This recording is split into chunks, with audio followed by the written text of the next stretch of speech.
মানুষ, প্রত্যেকটা মানুষের মধ্যে শয়তান বাস করে। হিন্দু কি মানুষ না? বৌদ্ধ মানুষ না? খ্রিস্টান মানুষ না? ইহুদি মানুষ না? হ্যাঁ, কথাটা বলবো।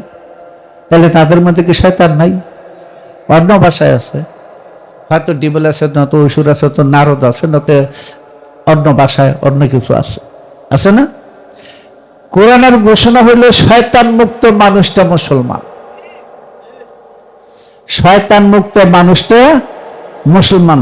শয়তান মুক্ত যে স্বভাবটা, তার নাম হচ্ছে নফসে মুতমাইনা, আছে না? এই আইয়াহাতুন নফসুল মুতমাইনা, এই নফসে মুতমাইনার অধিকারী মানুষটা হলো খাঁটি ইসলামে দাখিল হলো, সে হলো সত্যিকারের মুসলমান। বুঝা যায়? তা আমি তো তারা শয়তান বলছি, তো যে বেটা অসুর মুক্ত হচ্ছে, হয় কি মুসলমানও বলা যায়, হিন্দুও বলা যায়।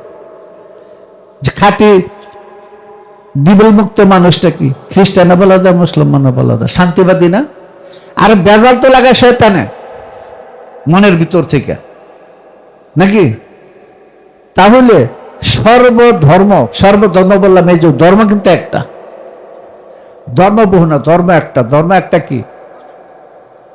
মানবতা, মনুষ্যত্ব। কথা বুঝছো? এই মনুষ্যত্ব মানবতাটাই একমাত্র স্রষ্টার ধর্ম। এই মনুষ্যত্ব মানবতার ভিতরে যারা দাখিল হয়ে গেছে, তারাই একমাত্র মুক্তিপ্রাপ্ত মানুষ। সে হিন্দু হোক, মুসলমান হোক, খ্রিস্টান হোক, বৌদ্ধ হোক, কিছু না, জানার বিষয় না। এটা হলো লৌকিক ধর্ম, লৌকিক ধর্ম। কথা বলছো না? ধর্মটা কি বাহিরে থাকে না ভিতরে থাকে? ভিতরে থাকে। থাকে কোথায়? দিলে থাকে। কখন থাকে? যখন দিলে খান্নাস থাকে না, যখন দিলে ডিবে থাকে না, যখন দিলে অসুর থাকে না, যখন দিলের মধ্যে পশুত্বর ভাব থাকে না, তখন সেই মানুষটা নিজেই ধর্ম হইয়া যায়। এই খাঁটি ধর্মের মধ্যে যারা দাখিল হয়েছে, তারা হিন্দু, মুসলমান, বৌদ্ধ, খ্রিস্টান এক গলা হয়ে গেছে, বুঝছে না? এই মোল্লারা, এই ব্রাহ্মণ, পুরোহিত, পাদ্রীরা, এই জঙ্গলগুলা ধর্মকে বিকৃতি করছে। মানুষের দ্বন্দ্ব, বিভেদ, মারামারি, কাটাকাটি চলছে। ব্যক্তি স্বার্থের পূজারি সৃষ্টি করছে। ওরা তাগুতের পূজা করছে, কল্পনায় স্রষ্টাকে সিদ্ধান্ত করে নিয়ে কল্পনায় ওরা আল্লাহর পূজা করে, ভগবান ঈশ্বরের পূজা করে, গডের পূজা করে। এরা চিনে নাই আসলে এই গড, ভগবান, ঈশ্বর যে হবে আল্লাহ, খোদা বিষয়টা কি।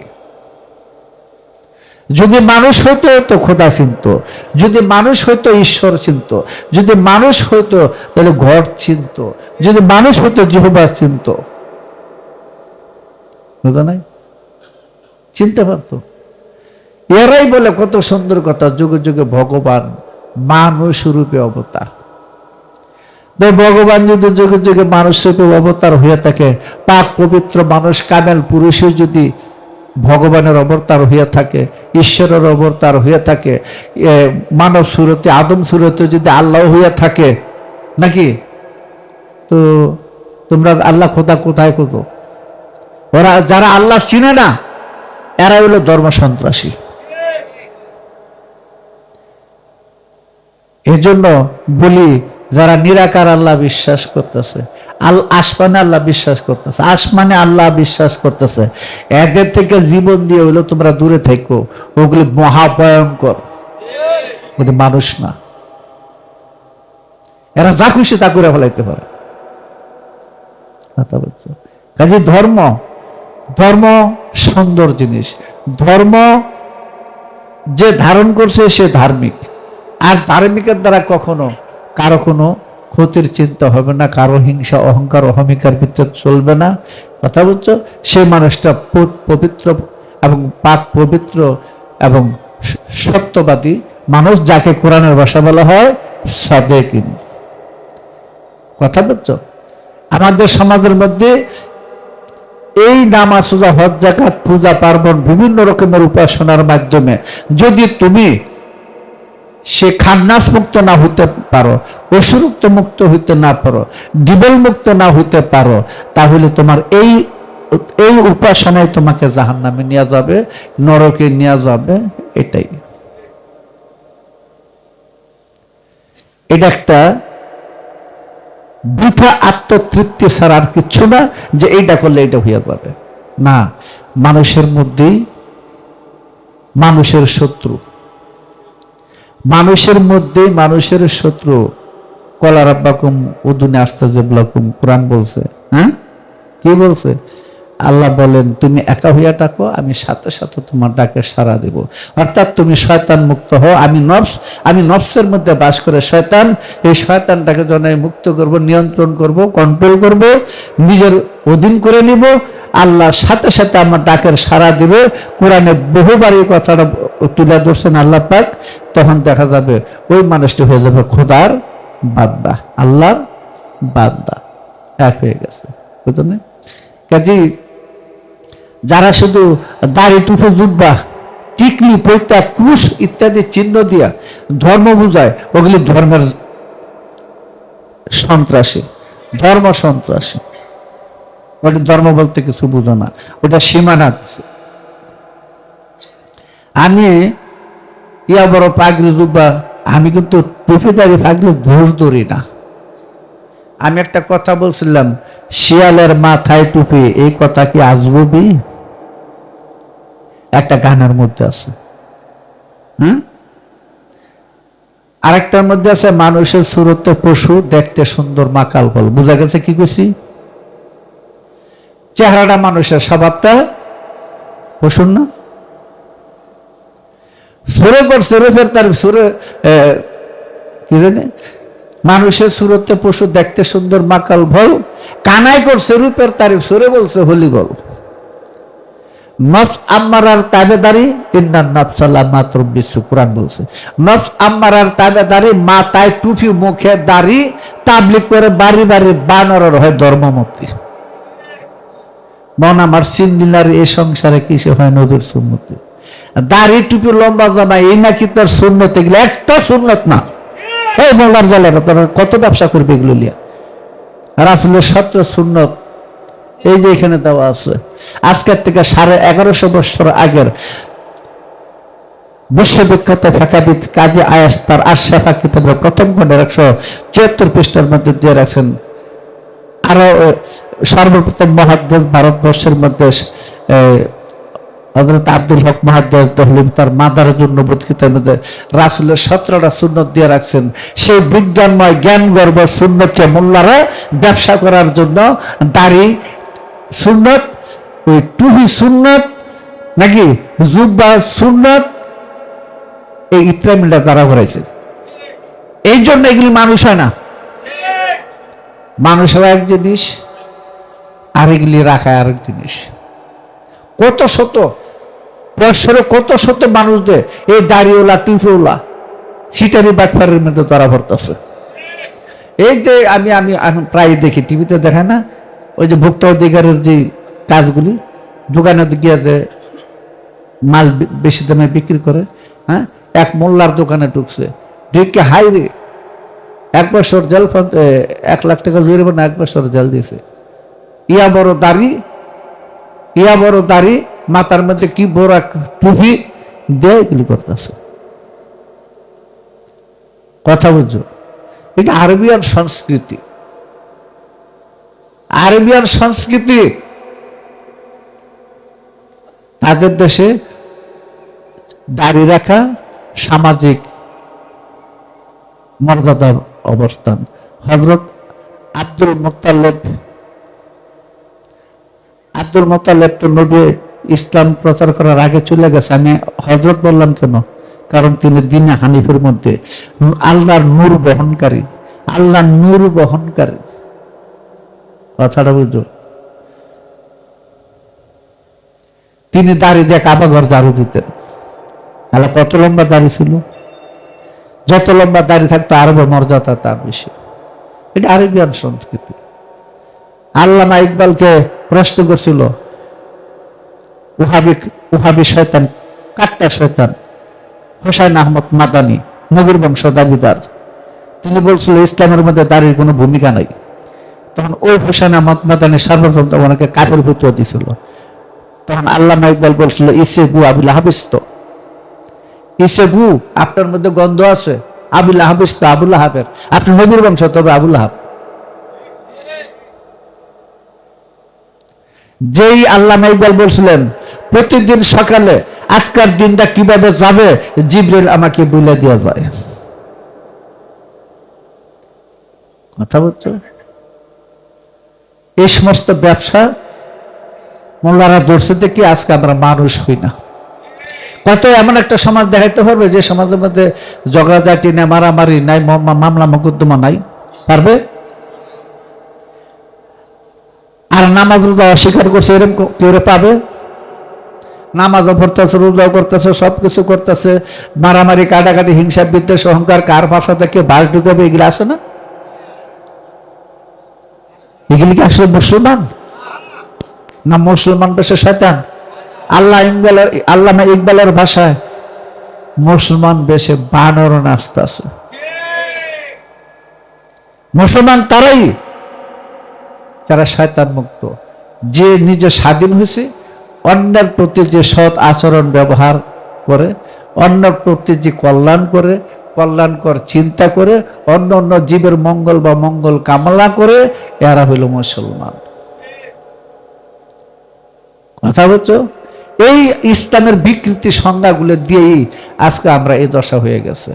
যদি ইসলামের মূল সংজ্ঞা আমরা বিশ্বাস করি ধরি, তাহলে হিন্দুর মধ্যে মুসলমান, খ্রিস্টানের মধ্যে মুসলমান, বৌদ্ধের মধ্যে মুসলমান, ইহুদের মধ্যে মুসলমান, নাসারের মধ্যে মুসলমান, যৌন স্বার্থের মধ্যে মুসলমান, সব ধর্মের মধ্যে গিয়ে দেখবা এক শ্রেণী মানুষ মুসলমান হয়ে রয়েছে।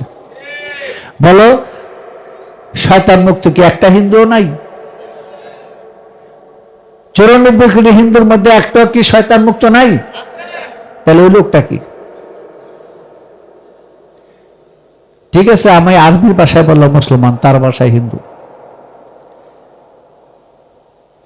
300 কোটি, প্রায় 300 কোটি খ্রিস্টানের মধ্যে একটাও কি ডিবেল মুক্ত নাই?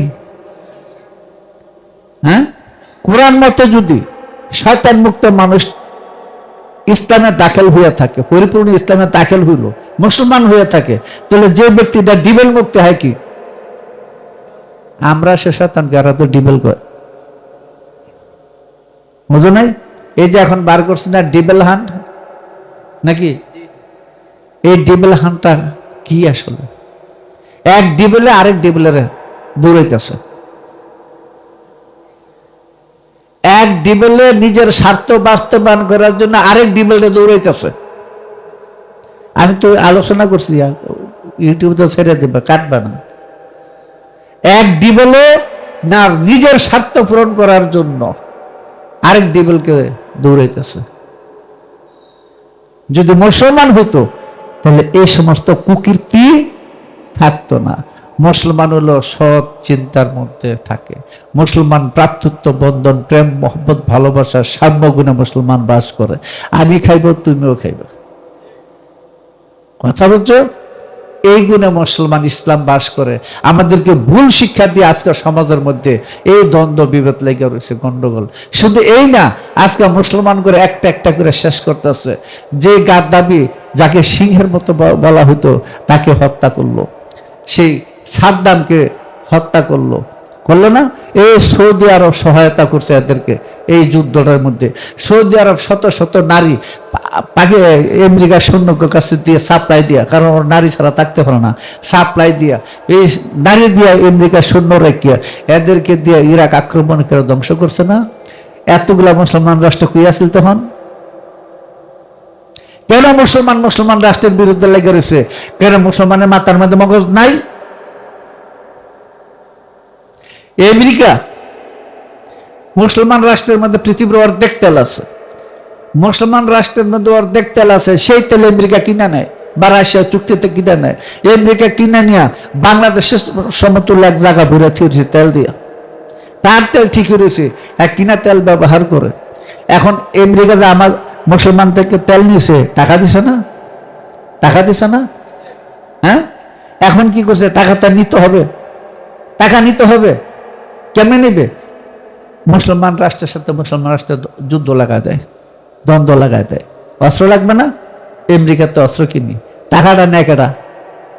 এরা তেলও নিল, অস্ত্র টাকাও নিল। আমগুলো দিয়ে গুলো শুধু মারামারি কাটাকাটিটা। হ্যাঁ, আজকে যদি মুসলমান আমরা বুঝতাম, এক জায়গায় থাকতাম, এই ফতোয়াবাজি যদি চিরদিনের জন্য বন্ধ করতো মোল্লারা, তাহলে এই ইত্রামানিগুলো থাকতো না।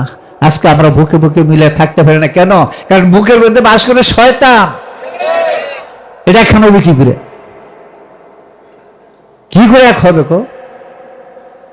বুকের মধ্যে ব্যক্তি স্বার্থের যত কর্ম আছে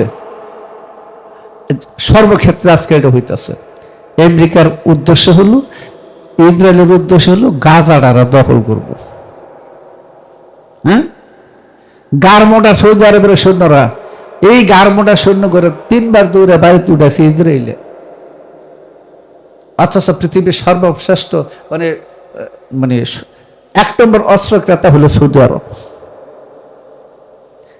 বৃহৎ দেশ মিশর ধ্বংস করে নিতেছে, ধ্বংস করলো লিবিয়াকে, ধ্বংস করলো ইরাককে। যেখানে মুসলমানরা শক্তিশালী হয়ে দাঁড়ায় সেখানে ইহুদি খ্রিস্টানরা আক্রমণ করে। তোমরা কি করো?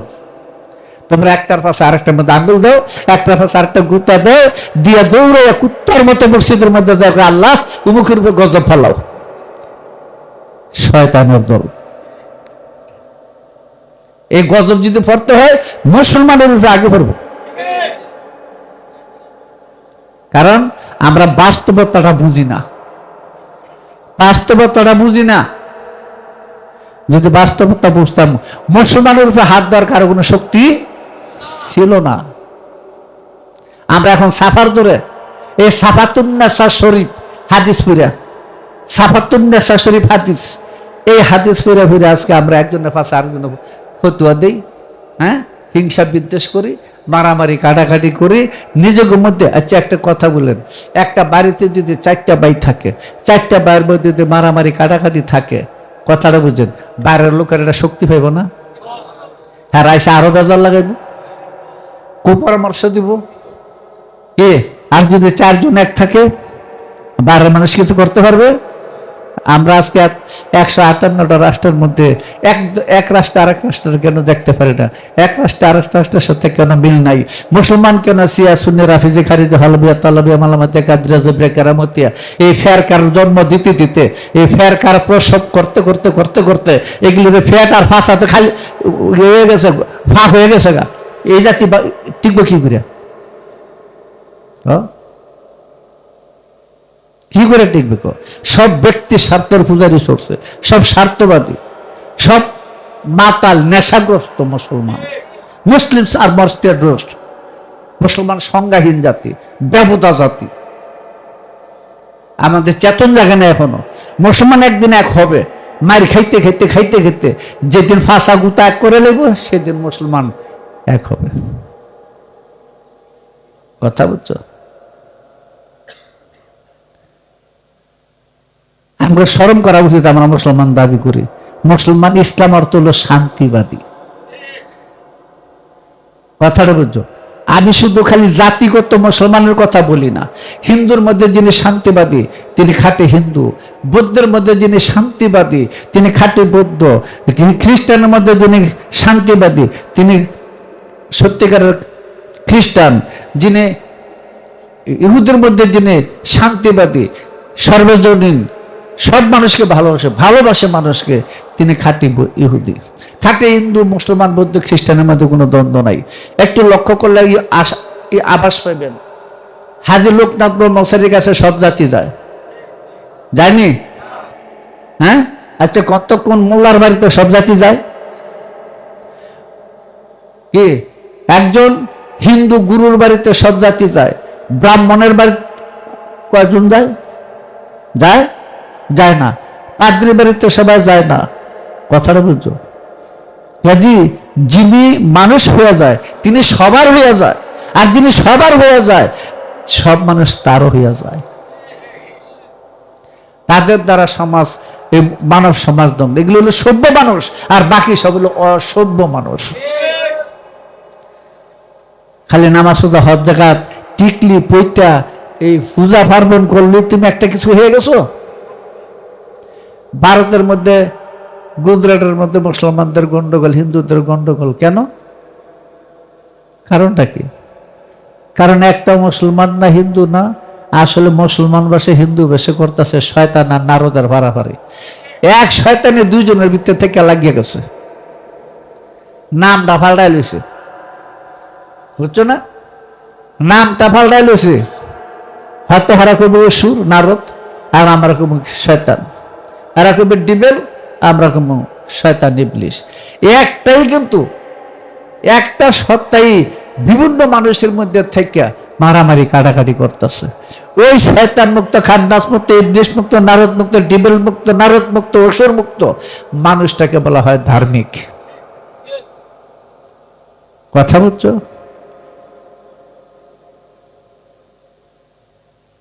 এই জন্য মুসলমান বলতে আমরা একটা সাম্প্রদায়িক বানায় ফেলাইছি, হিন্দু বলতে আমরা একটা সাম্প্রদায়িক বানাইছি। যাকে হিন্দুরা মনু বলে, আমরা নূহ নবী বলি।